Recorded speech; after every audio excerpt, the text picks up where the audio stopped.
Kingwood Church. Good to have you here today. Welcome to church. Come on, let's hear it. Glad to have you here wherever you're watching from, whenever you're watching. We're glad that you're part of our service today. I want to ask you to do me a quick favor.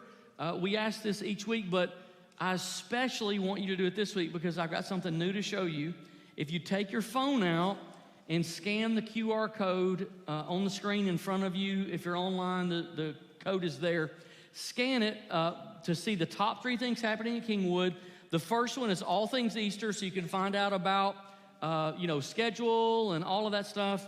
And we've got invites that you can use to invite someone to Easter service. We've got those on campus here in the foyer on your way out. But you can also get a digital copy and share it digitally if you'd like to do that. But here's the new thing. Number 2, under top 3, the second thing, gives you an opportunity to give us the name of someone that you're inviting. Now, I want to tell you why that's important, okay? All you have to do is type in your name and then the names of the people you're inviting. You can type more than one. It's just an open box there, so you can use a comma and just add as many as you want. But here's why that's important. If you're in a life group at Kingwood, we've already been talking to you about this and asking you to give us those names because our prayer team every week is taking every name that everyone gives us, and we're interceding every day between now and Easter. How many of you believe prayer makes a difference? You believe prayer makes a difference? And so if you'll write the name of the person you're inviting, whether you're online or in person, doesn't matter. Write the name of the person you're inviting. Just give us the first and last name, and we're gonna specifically intercede over that person's life and ask God to do a miracle in their life this Easter season. How many of you believe God's going to do miracles this Easter season? I believe He is, but I want to be part of it. I want to be in on it, right? I don't want to just be watching on the side. So if you would, give us those names, and we're going to be interceding and praying with you about them, okay? How many of you thank God that before you met Jesus, somebody was praying for you, right? Somebody was praying for you. And that's how this happened. That's how we got here today. So we want to be on the other side of that now. We want to be the ones interceding and carrying the mission of Jesus. So, by the way, happy Sleep Loss Sunday. How many of you lost an hour's sleep? Some of you didn't realize it because you didn't raise your hand. So I don't think you've caught up with the reality yet that you're an hour behind. So here's what I want to do. Would you just stand with me for a moment? Because I don't believe that we want to give the enemy one Sunday, right? We want to receive everything God has for us. So here's what I want to ask you to do. Would you just state a confession with me today? My heart is open. My mind is alert. And my spirit is ready. I am ready to receive God's word. Amen. You can be seated. All right. Fantastic. Okay. It seems like we're starting a new series today called Following Jesus, but it seems like that we live in a time where everyone's defined by how many followers they have. Have you noticed this? You know, how many followers, how many friends on your social media network, how many subscribers you have on your YouTube channel or your podcast or whatever. It seems like everybody's following somebody. And it's like the whole world was just paralyzed just a few weeks ago because everybody wanted to know what Taylor Swift and Travis Kelce was going to do next. You know, it was like the second coming of your high school prom. I mean, you know, she wears Letterman jacket. You know, it was like we couldn't peel our eyes off the TV wondering what's going to happen next. Celebrities beg for followers. Have you noticed this? Like, you know, hey, anytime you watch a YouTube video or whatever, right in the middle is this little, hey, subscribe commercial. You know, don't forget to subscribe. Don't forget to follow. Don't forget to like. Don't forget to share. From celebrities, politicians, economists, entertainers, 13-year-olds in their parents' basement who've made their own podcast, and spiritual leaders, platform building is here to stay.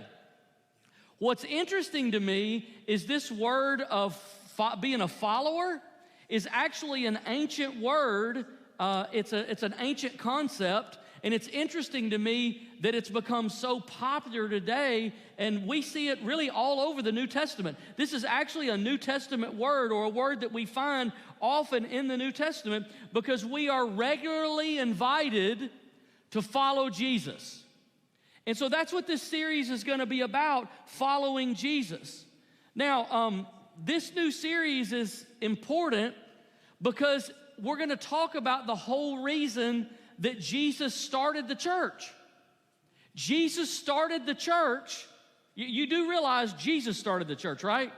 No person did. No church figure or church historian or priest or pope or whatever. Jesus started the church.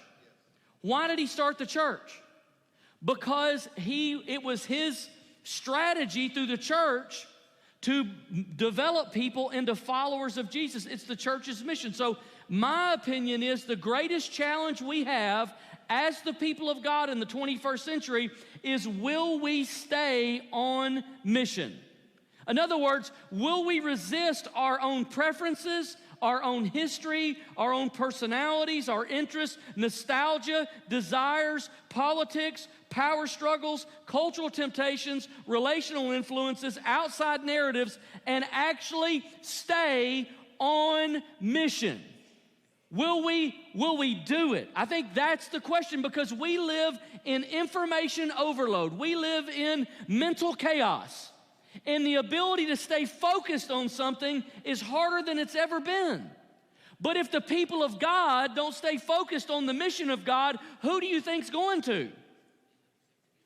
Nobody.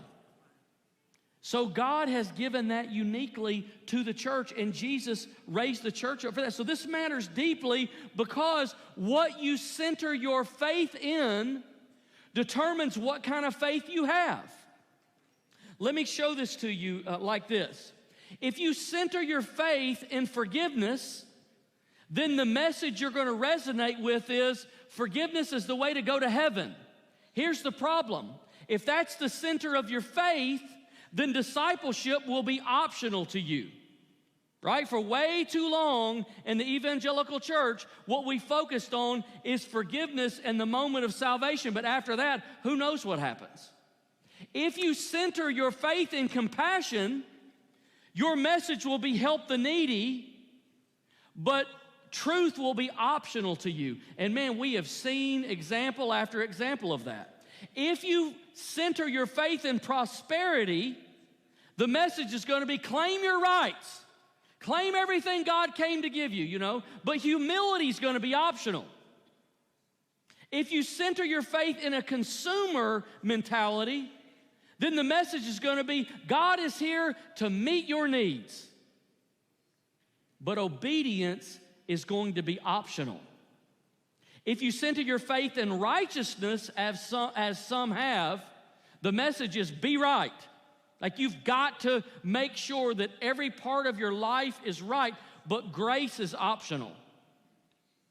If you center your faith in signs and wonders, your message is going to be miracles, but maturity is going to be optional. Now watch this. If you center your faith in Jesus, the message is going to be follow me, and your faith is going to look like a life of a person that looks like Jesus.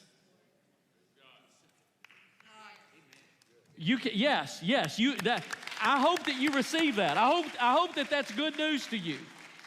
The heart of the Christian faith is Jesus. Anything else, any other biblical theme, any other good work, any other moral thing is off course.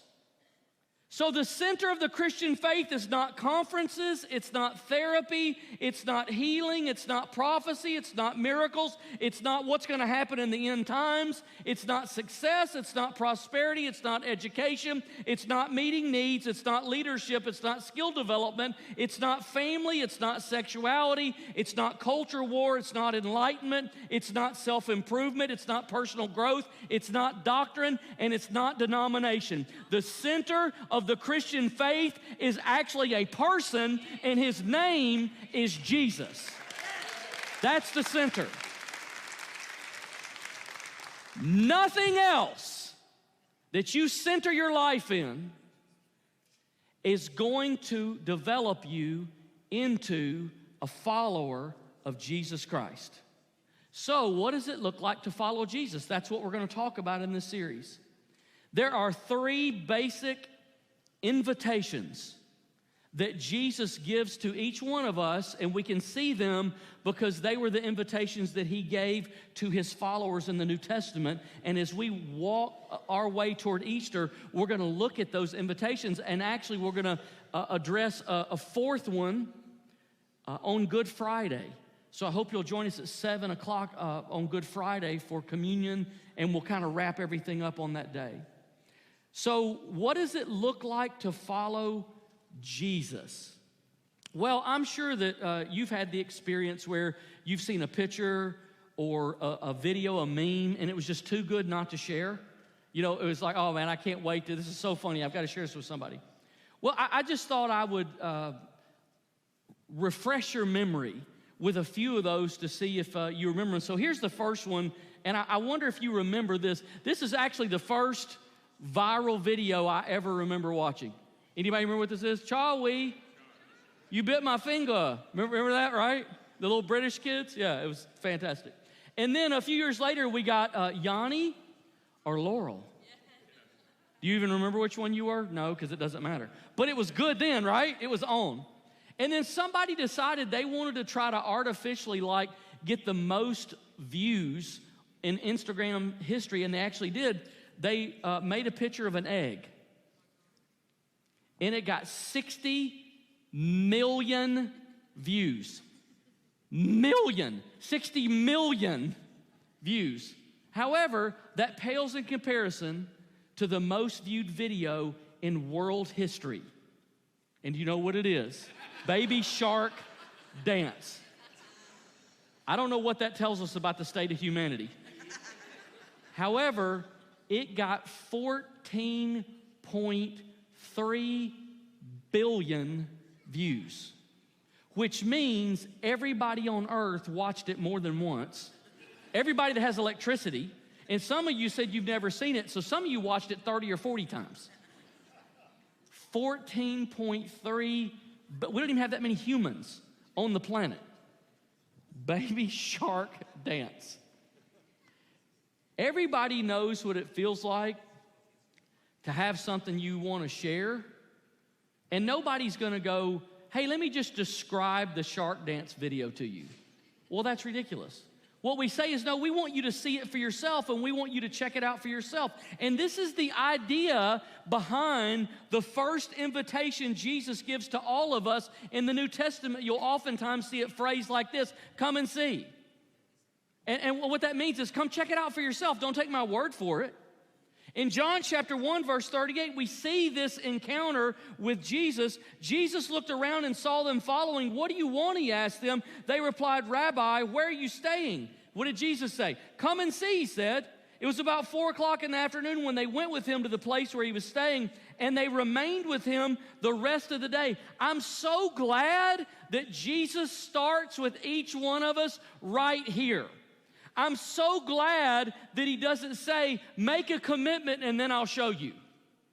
I'm so glad he doesn't say, are you ready to lay your life down for me and then I'll tell you the truth. There's no hoops to jump through. There's no requirements to make. There's no username or password to sign up for, thank God. There's no PIN number. He invites all of us without obligation, with no commitment, to check it out for ourselves. He doesn't start with a list of things that we need to change in our life and get straight before we can come check it out. He just simply says, come and see. So before the decision to follow Jesus, God begins to draw us. Before there's any other steps, there's this first step of come and see. Do you remember when God began to draw you? Do you remember it? I reflected some this week on those early days of my life with Jesus. and before Jesus. And I do remember. I remember when God first began to draw me. It was a incredible time, but it was a difficult time in my life. I was about 15, and some teenagers from the local youth group invited me to their youth group, and I didn't know what a youth group was. I'd never been to a youth group, and I didn't know what they were going to do there. So I remember going for the first time, and I just kind of sat in the back because I didn't know if they're going to ride a unicycle. You know, I didn't know they're going to juggle. I didn't know they're going to do magic tricks. I didn't know what was going to happen. I didn't know anything. But they invited me, and then my basketball coach invited me to come to church, and then some of them invited me. One of my teachers invited me, and then they invited me to come to church on a Sunday morning. And I remember the first time I went to church on a Sunday morning at this particular church. I'd grown up in a real small church, but I'd been out for years. And I walked in the door that Sunday, and it was the biggest church I had ever been to in my life. And I mean, it wasn't even a big church, but it was I grew up in a church of about 30 people. This was the biggest church. And in the church that I grew up in, some of you remember this, they had like dueling, keyboards. You had like an organ on one side and a piano on the other side. Remember that? And they would stand here and play like this. You're here, they're here. And they would just stand and play all service. That's what we had. On a good Sunday, we had both keys covered. On a normal Sunday, we just had one. And then the guy that led worship would stand up like we were a choir, and he'd give you this. Do you remember that? Love lifted me. Everybody, love. Remember that? As if we all know music time, or whatever that is. And so that was my experience. And I walked into this church, and they had like a keyboard and drums and a bass. Everybody, a guy was playing on the bass and the guitar. They were running the guitar. And man, when they sang, they sang. And the building was crowded. And I walked in there and I went, holy cow, this is crazy. And then there was my civics teacher. He taught government. You think, I don't even know how to compute this. This guy's standing in the back, and he's a military type guy. He's just has the haircut, the whole thing. He served in the military, and he's back there. And man, I mean, every now and then he would just rip out in tongues, and I'd never heard anybody speak in tongues in my entire life. And it scared me to death. And I thought, that's the weirdest man. Like something's wrong with him. But he'd look you right in the eye and speak in tongues. He'd just stare at you, stare a hole through you. And you're like, you understand I don't know what's going on right now. But you look at me like I'm supposed to know what's going on. I don't know what's going on. And that was my experience at church. But here's the thing. Those people kept inviting me. And to be honest with you, not all their invitations were even good. And what I mean by good is they weren't bad like they were wrong or selfish. They were just sometimes awkward, like they were clunky. And I didn't know it then, but as I look back, I could feel they were like trying to do the right thing, but they didn't always know the right way to do it. But here's what was right. And it was always done right. They always cared. Even when they didn't get the skill right, or they didn't know exactly how to word it, or they didn't whatever, they cared about me, and they included me. And they just kept inviting me and kept inviting me. And I just kept like showing up to things. And as I look back, I can see the hand of God extended through those imperfect and very, normal, everyday people's lives into my life. And it changed everything about my life. It changed me. And I don't know where I would be today if those people didn't do what they did. I don't know where I would be. I wouldn't be here. My life would be radically different. I wasn't like on a criminal path, but I wasn't on a good path. And I don't know what would have happened to me, but they just invited me and kept caring about me. And some of us respond to that invitation as a child. Some of us respond to that invitation as a teenager.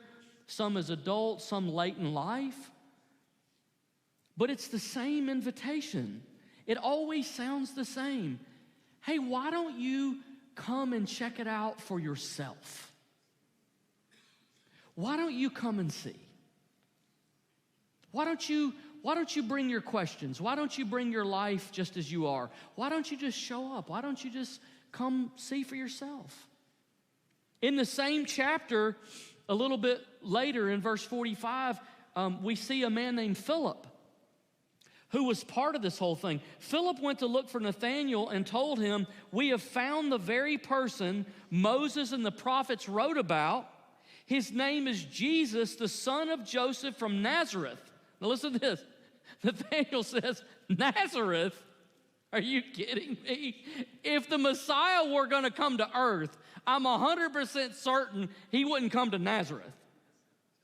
So it can't be him." So he says, "Can anything good come from Nazareth?"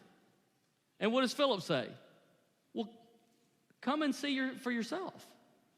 Now, it's hard for us to put ourselves in Scripture and to feel what Nathanael was feeling. So what I did is I just said, Nazareth doesn't mean anything. It's a one-horse town, but it doesn't mean anything to us. So I said, I wonder if we today in America have towns that might be kind of the equivalent of Nazareth, like, can anything good come from, whatever. So I actually looked up the name of real towns in America, and I just wanted to give them to you so we could kind of feel what Nathanael's feeling. So Accident, Maryland. Booger Hole, West Virginia. Can anything good come from Booger Hole, West Virginia? Lizard Lick, North Carolina. And just in case you think they're all in the South, Boring, Oregon. It's a real town. Monkey's Eyebrow, Kentucky. Ding Dong, Texas. Good Grief, Idaho. Turkey Scratch, Arkansas. No Name, Colorado. Nothing, Arizona. Two Egg, Florida. And Bacon Level, Alabama. Now, let's just be honest about something. If you were searching for the answers to life, you're probably not going to set your GPS for Bacon Level, Alabama, and assume that when you get there, they got the answers to life, right? So this is kind of what Nathanael's going through. Like, he's like, are you kidding me? Nathanael had serious doubts, and he was a skeptic, and he had real questions. But I want you to notice what Philip did. Philip never tried to argue with him. He never tried to convince him. He never tried to persuade him. Basically, he just said, well, come check it out for yourself. Come see for yourself. And that just begs the question, come and see what? Well, take time to consider Jesus and ask questions and consider Jesus for yourself. In other words, just take time to consider, what if Jesus really were God's Son? What if God really were real? And what if God really was talking to you and drawing you to Himself? What then? Like, what if that's, why don't you consider that and come check it out for yourself? This simple invitation brought Nathanael to Jesus. Do you know why it brought Nathanael to Jesus? Because we are so much more likely to consider Jesus when we're invited to by someone we already know and we already trust. And did you notice that Philip already had a relationship with Nathanael before all this happened? Because we're so much more likely to respond when there's trust. Most of you will recognize the name Billy Graham. You might not all recognize the name, but Billy Graham would be considered the greatest evangelist in world history. Now, here's how I mean that. I mean that he held these giant stadium crusades, many were televised, and more people made a decision to follow Jesus through the direct influence of his ministry than anybody else's ministry in world history, okay? But here's the thing. The people, according to Billy Graham's own people that managed all that, they said that somewhere around 90 to 95% of all the people who came to their crusades that made a decision to follow Jesus never made it to a local church. Like upwards toward 95%. And they knew that, and they tried many different ways to build the bridge. But here's the thing. When a person has a Philip in their life that they know, that they trust, that they can ask questions to, that can encourage them, that like the people in my life whose names nobody will ever hear of, they've never been famous anywhere, maybe but heaven, but they just kept inviting. When you have a Philip in your life that can keep inviting you and keep inviting you and keep praying for you and keep ministering to you and just be a encouraging presence in your life, the chances that you're going to follow Jesus go way up. But through billboards and advertisements and getting a bunch of strangers to come into a stadium and to hear the gospel, it's not that it doesn't do anything, it just doesn't produce. Now remember, what's the mission of the church? To develop followers of Jesus. Not converts, followers of Jesus. And all I'm saying is, that stadium method is not very effective at doing that. But if you put a Philip in somebody's life, and they work beside them in the cubicle over, they work next to them, in the call center, whatever. They rub shoulders with them. Man, that changes everything. So, who invited you? Who was your Philip? Maybe it was your parents. Maybe it was a friend, coworker, a relative. Maybe somebody you just knew in the neighborhood. When we respond to that invitation, what do we oftentimes see? I'm not saying this happens every time, but we can look at Nathanael's story and see the way that God works and see the kind of things that often happen. I just want to give you two of them. Here it is. Number one, here's what we find. Here's what we see when we come and check it out for ourselves. Jesus already knows you. You may not know him, but he already knows you deeply. Look at verse 47. When Jesus saw Nathanael approaching, he said of him, "Here truly is an Israelite in whom there is no deceit." In other words, this is a bottom line kind of guy, like the no fluff. Don't beat around the bush with me. This guy, he wants to know, like he wants to get to the bottom of things. And then Nathanael says, "How do you know me?" Do you see that?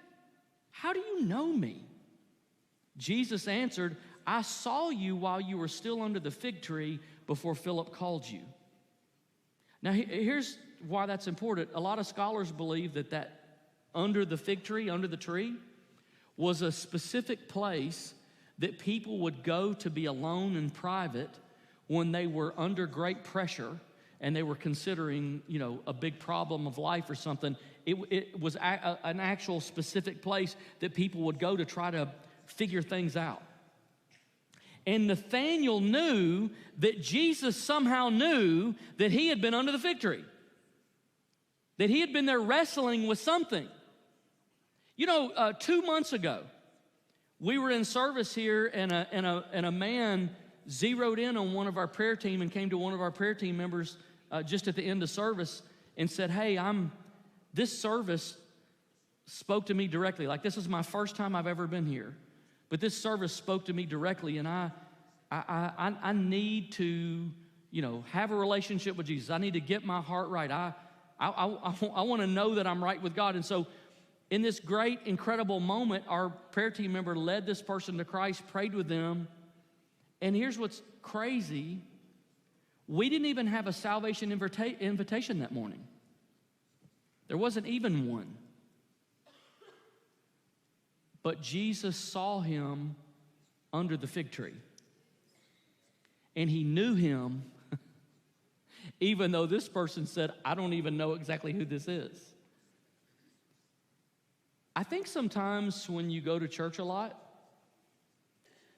and it becomes familiar, you can actually take for granted the spiritual dynamic of a church. You can actually take for granted the work of the Holy Spirit inside a gathering like this because it sort of becomes maybe normal to you. but I think that we underestimate sometimes how overwhelming of an atmosphere it can be when a person enters into a spiritual atmosphere and they're not used to it. Like when I walked into that little church when I was a teenager and I was like, whoa, so what is going on in here, man? Like things were pinging off the wall. And it wasn't because people were acting crazy. It was just a spiritually dynamic environment, and I wasn't used to being in that at all. And I think sometimes we can take that for granted, and we underestimate what God is actually up to. And I think one of the reasons that it's overwhelming to people that enter into it that aren't used to it is because they feel vulnerable. Did you see what happened when Jesus, they said, how did you know me? I saw you under the tree. How did you see me under the tree? So what happens is somebody who comes from the outside comes into a spiritually dynamic environment like this, or maybe even watch online, and all of a sudden they're sitting there and things start to stir in them and go, wait a minute, that's the problem. I was thinking about that this week. Or that's what my childhood was. Or that's what's been, and God will oftentimes target somehow through something somebody says, through a song, through maybe a part of the sermon, or maybe even in greeting in the foyer somewhere. Somebody will say something and it'll connect directly to where they're at, and you go, whoa, how did that happen? And it makes people feel vulnerable because they get that feeling that someone here knows me. You know, they're like, sometimes I hear people, you've been looking in my window. No. Jesus saw you while you were under the fig tree. He saw you when you were laying in your bed at night, unable to sleep, wrestling and tossing and turning. He sees you, and He knows you, and He knows your heart, and He knows the problem, and He knows what's going on, and He knows where you come from, and He knows all about you. And so when a person enters into a spiritually dynamic environment, it's a little feeling of vulnerability, of like I'm being uncovered. That is why it is absolutely necessary that we as a church remain a loving and gracious and sensitive community, because every Sunday is somebody's day.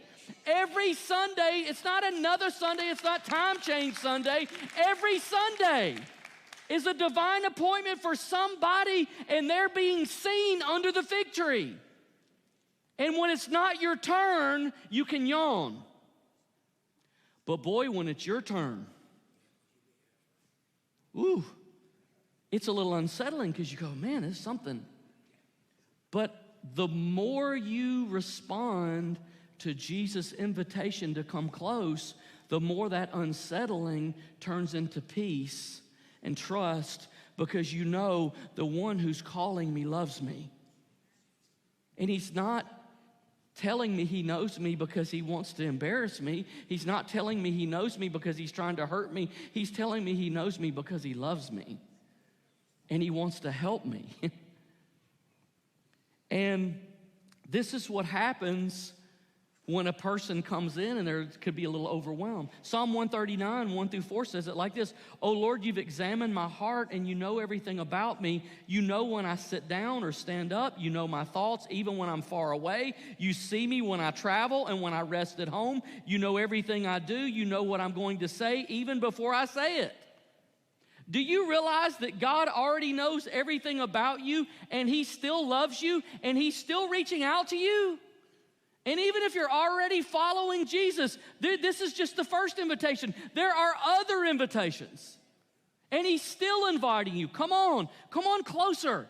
Come on and walk with me. Come on and journey with me. Come on and apprentice with me. Come on and learn my ways. Take my ways upon you. My burden is easy and my yoke is light. There's other invitations all along the way.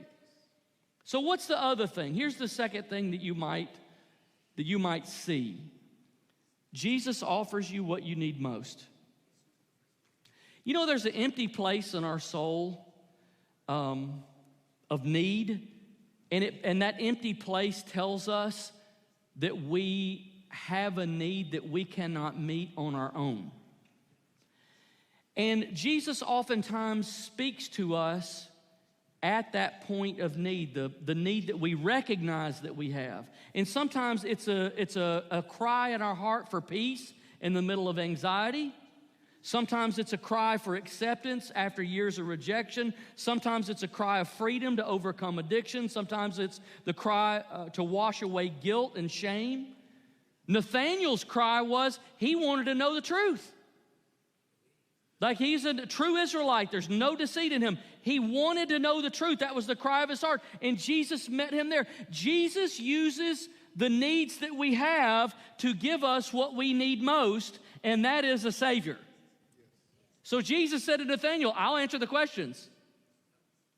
But what I really want to do is give you what you need the most.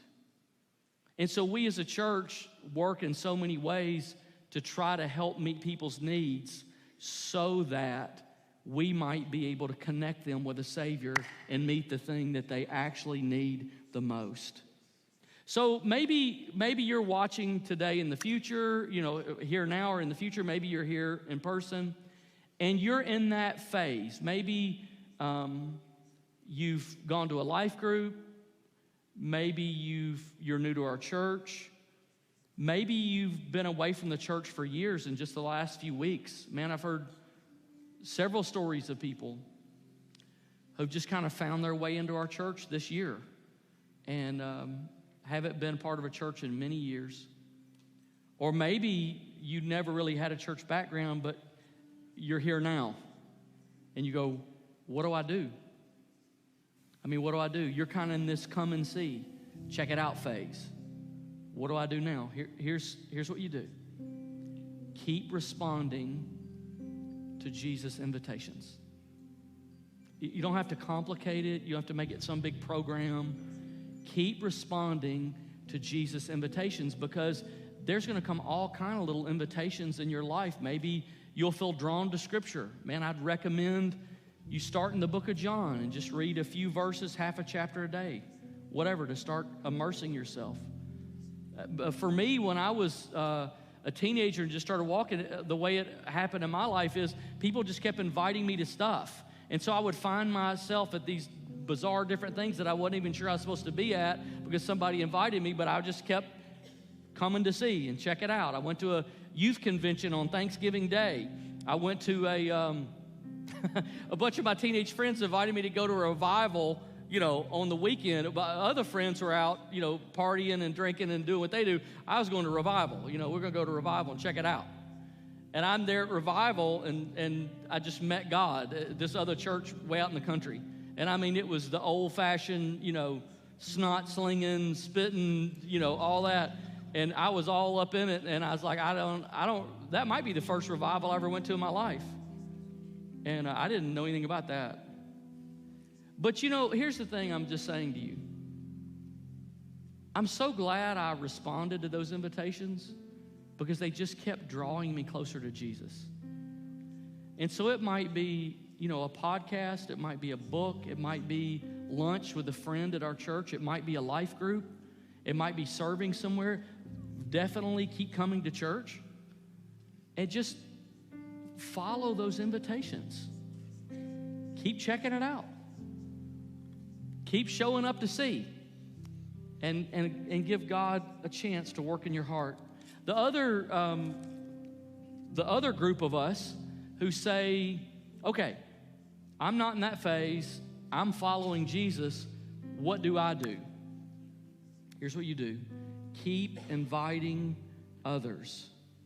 Just like God used Philip, he wants to use you to draw others to himself, which, just want to put it out there again, which is the mission of the church. It is the mission. That's what it is. That's the reason Jesus founded it, so that we might be his hands extended, so that we might be his voice, so that we might be part of the process of inviting people to follow him.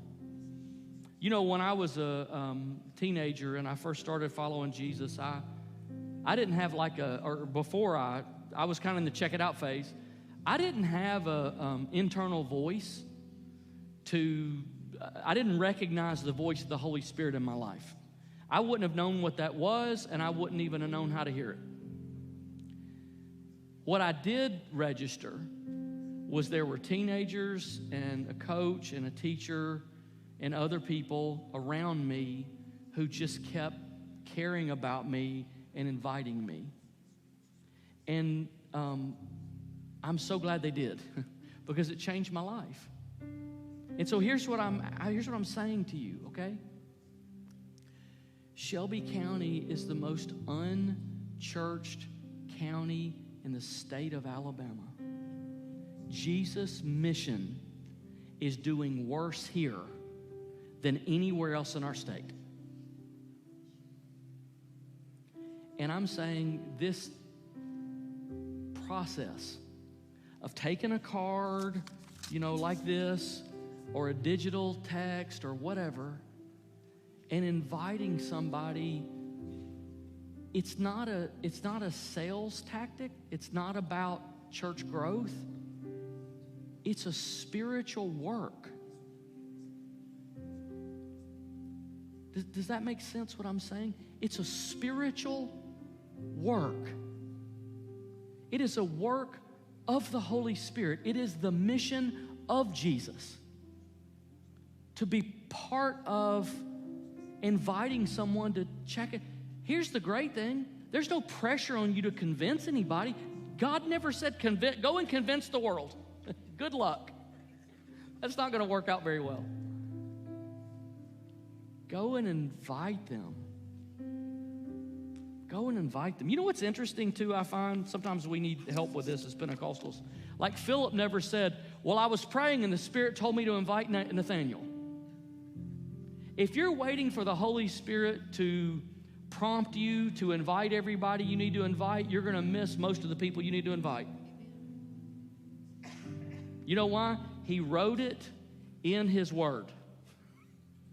You don't have to have a special revelation on this. You've been sent. Would you stand with me this morning?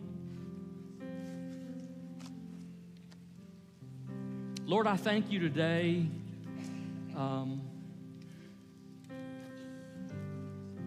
that I'm a recipient of your mission. I received it because somebody invited me. Would you, before we just move on, would you just verbalize your gratitude to God that you've received His mission? His mission has reached you. His mission touched you. His mission transformed you. His mission forgave you. His mission healed you. His mission made you a different person than you were. Would you just verbalize that gratitude? Lord, I thank you today that I've been impacted by and blessed by the mission of God. I thank you for that. Now, Lord, in the next couple of minutes, speak to our hearts. Speak to our hearts. Zero us in on Jesus. And focus us on the person you are and your mission in the world. In Jesus' name.